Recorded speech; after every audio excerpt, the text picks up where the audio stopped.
E aí pessoal, beleza? Aqui é o professor Hugo, professor de Física 3. Agora nós vamos para a nossa unidade 2, nossa primeira aula da unidade 2.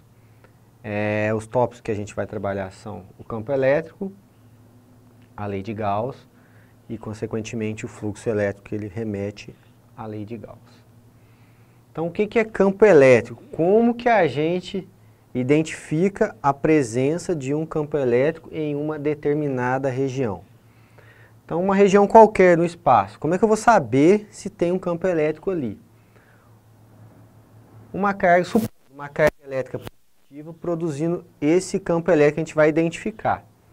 Se eu colocar uma outra cargazinha pequenininha lá, bem pequenininho, próximo a esse campo elétrico, o que vai acontecer? Princípio de atração e repulsão, essa carga elétrica de prova vai sofrer a ação de uma força. Então, detecção de um campo elétrico. Coloco uma carga de prova, se essa carga de prova sofrer a ação de uma força, não importa a intensidade, nem direção, nem sentido. Sofrer a ação da força, eu vou saber que ali tem um campo elétrico. E como eu vou quantizar esse campo elétrico? Vejam só. Se a carga elétrica for Q, a força vai ser F. Se a carga elétrica for 2Q, a força vai ser 2F. Se a carga elétrica for 3 vezes o Q, a força vai ser 3F. E assim sucessivamente. Então, essa razão, força por unidade de carga, 2 vezes a força por 2 unidades de carga, 3 vezes a força por 3 vezes a unidade de carga, vai dar para a gente uma constante, que é a constante E, que é chamada de campo elétrico em um determinado ponto. Então, a definição formal de campo elétrico é o campo elétrico em uma determinada região, é a força que uma carga de prova adquire pelo seu valor, né, de carga.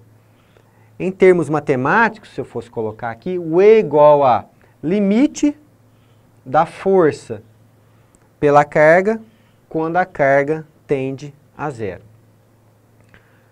Para exemplificar, antes de eu exemplificar, qual que é a unidade muito importante do campo elétrico? Unidade do campo elétrico, se o campo elétrico é força por carga, força, a unidade é Newton e a carga é coulombs, então o campo elétrico, a unidade dele é o Newton por Coulomb. Por exemplo, um campo elétrico de 200 Newton por Coulomb indica que uma carga de 1 Coulomb colocada nesse determinado ponto vai sofrer a ação de uma força de 200 newtons. Tipos de campo elétrico. Duas naturezas de campo elétrico. Para cargas positivas, ele tem natureza divergente. As linhas de campo saem dessa carga elétrica positiva. E natureza convergente.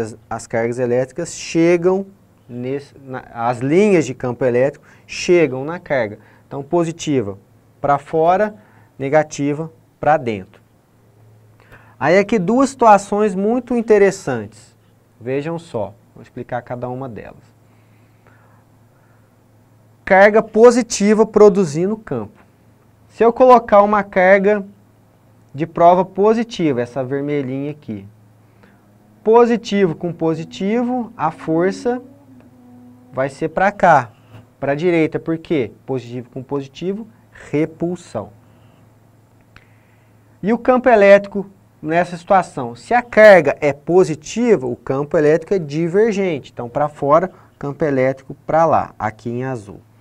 Se a carga de prova for negativa, como está aqui, carga geradora positiva, carga de prova negativa. Positivo com negativo, atração. Ou seja, o sentido da força seria para a esquerda. Então vejam só essas considerações. E o campo elétrico para carga de prova negativa?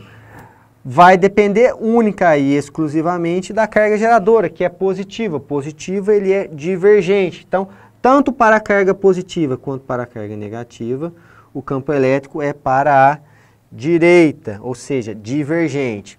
Se invertermos, se colocarmos a carga geradora negativa, vejam só, o campo elétrico convergente, vejam só a seta azul. sempre convergente. E as relações de força para a carga positiva, se a carga geradora é positiva, é negativa, e a carga de prova é positiva, a atração, vejam só para lá. Se a carga de prova for negativa, vai haver repulsão para cá. Então, que isso aqui fique muito bem entendido, muito claro. A direção e sentido do campo elétrico é em função da carga que o produz, positiva, divergente, negativa, convergente. Aí, pessoal, dessa formulação aqui, E é igual a força por carga, se eu isolar a força é igual ao E vezes a carga. O campo elétrico vezes carga é o que a gente está mostrando aqui.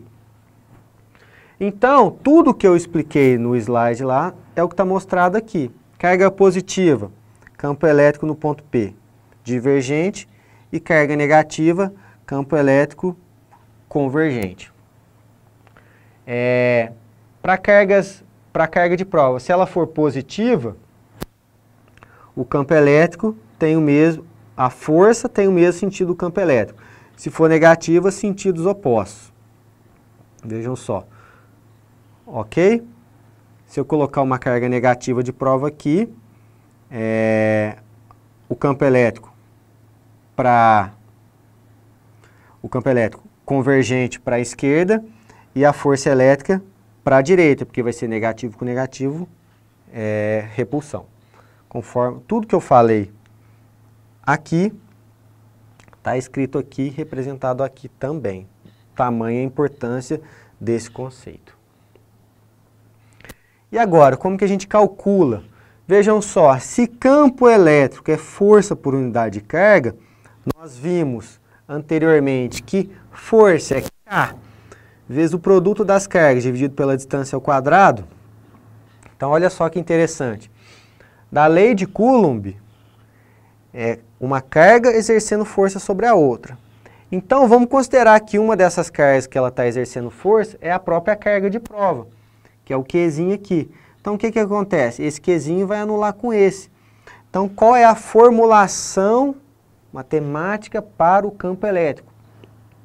K, o mesmo K da lei de Coulomb, 9 vezes 10 a nona para o ar ou vácuo, vamos considerar esse valor.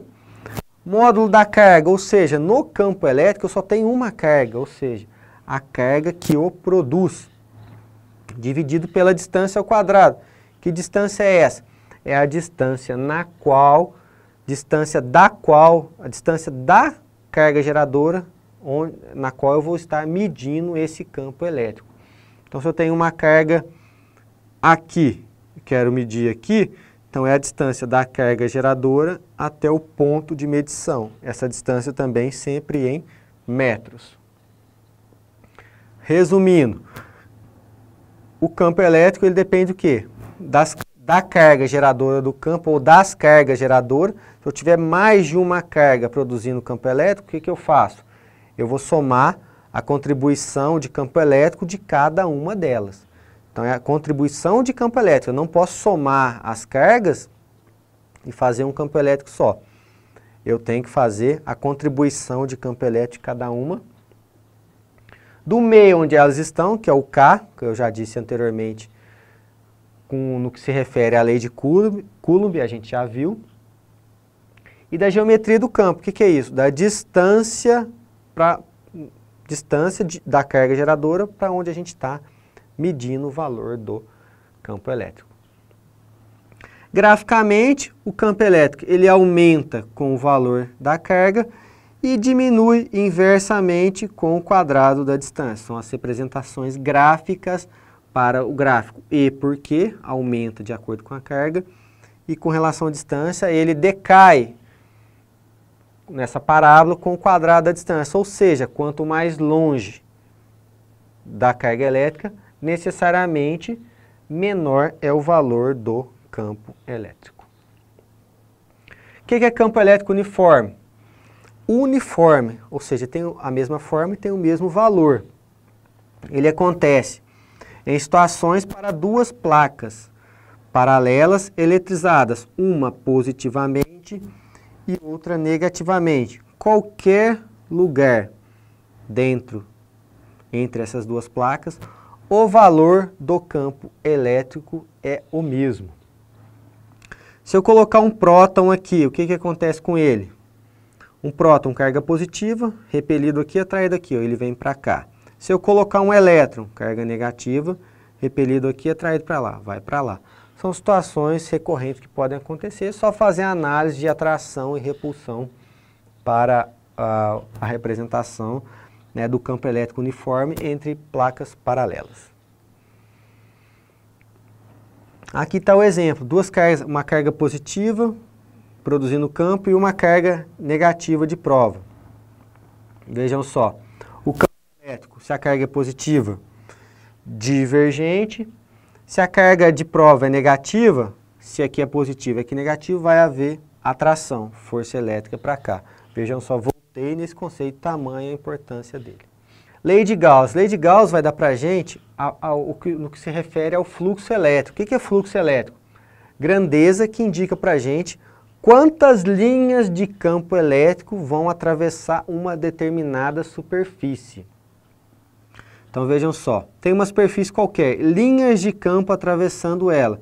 Então a relação entre essas linhas de campo N e a superfície, a área da superfície, é proporcional ao campo elétrico.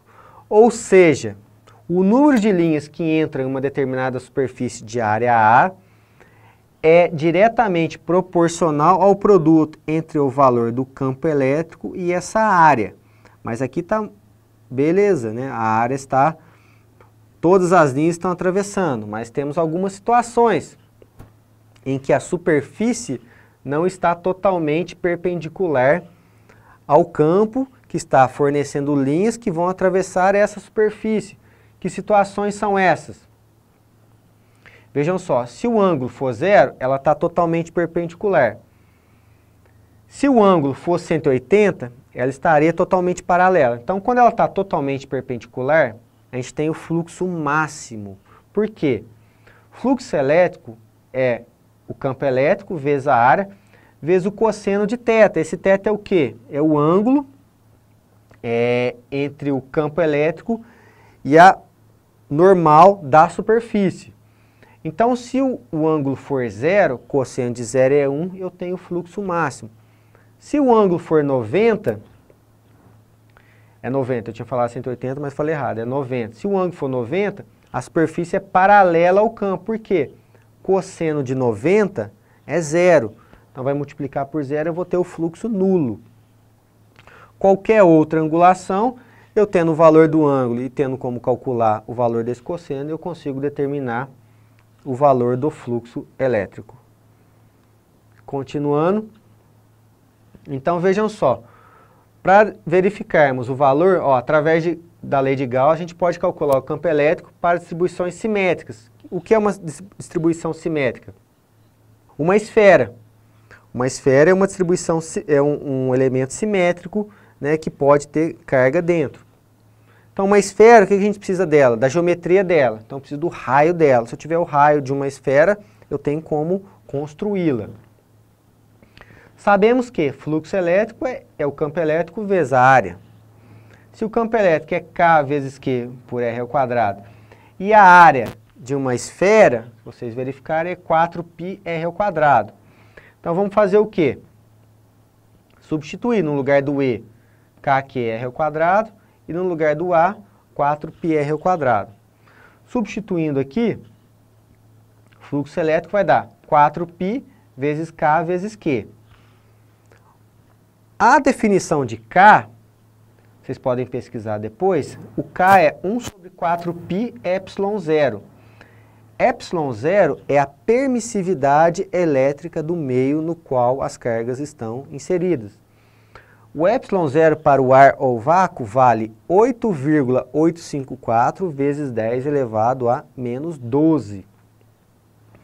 Então, substituindo esse valor de K nessa equação, a gente chega que o fluxo elétrico nada mais é do que a quantidade de carga inserida na superfície dividido por ε0. Então, vejam só, o fluxo resultante é proporcional ao número de linhas de campo, O número de linhas de campos é proporcional à quantidade de carga que está dentro da superfície. Toda a linha de campo que sai da carga, ela necessariamente vai atravessar essa superfície. Se eu tiver várias superfícies, a quantidade de linhas que atravessa a superfície 1 é igual à superfície 2, é igual à superfície 3 e assim sucessivamente. Dessa formulação, importante que vocês guardem o valor de ε0, ele vale 8,854 vezes 10 elevado a menos 12. Tá ok, pessoal? Então, muito obrigado e até a próxima aula.